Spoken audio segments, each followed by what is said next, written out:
Stuart Burgess. I'm Chair of the Commission for Rural Communities and I'm the Rural Advocate to the Government.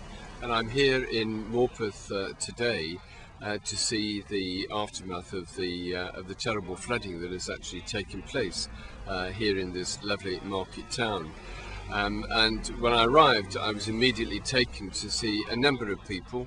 For example, I visited a nursery that was flooded out, and particular concerns there of where the children are going to go in the interim period, which may be quite a long period of time, at least 3 or 4 months. But I was so impressed by the sort of the community spirit of people getting together and working through as much as they possibly can at the moment, making alternative arrangements for the children.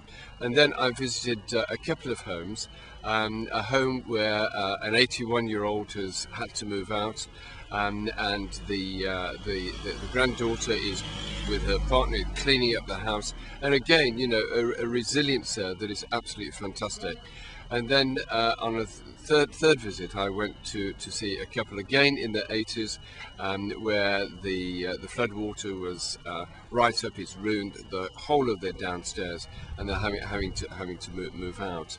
And I think what I am impressed is the sort of the resilience of these people, elderly people, just saying to themselves, well, you know, this is it. It's a bit like a Dunkirk spirit. That was the phrase that was used to me, and I think that's a marvellous attitude to take against the backcloth of all this.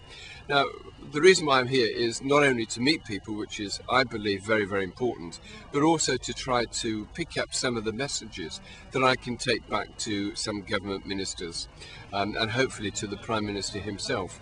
And I think one of the messages that we must say to ourselves is that we've got to get used to this flooding in the future. Climate change is going to affect us all.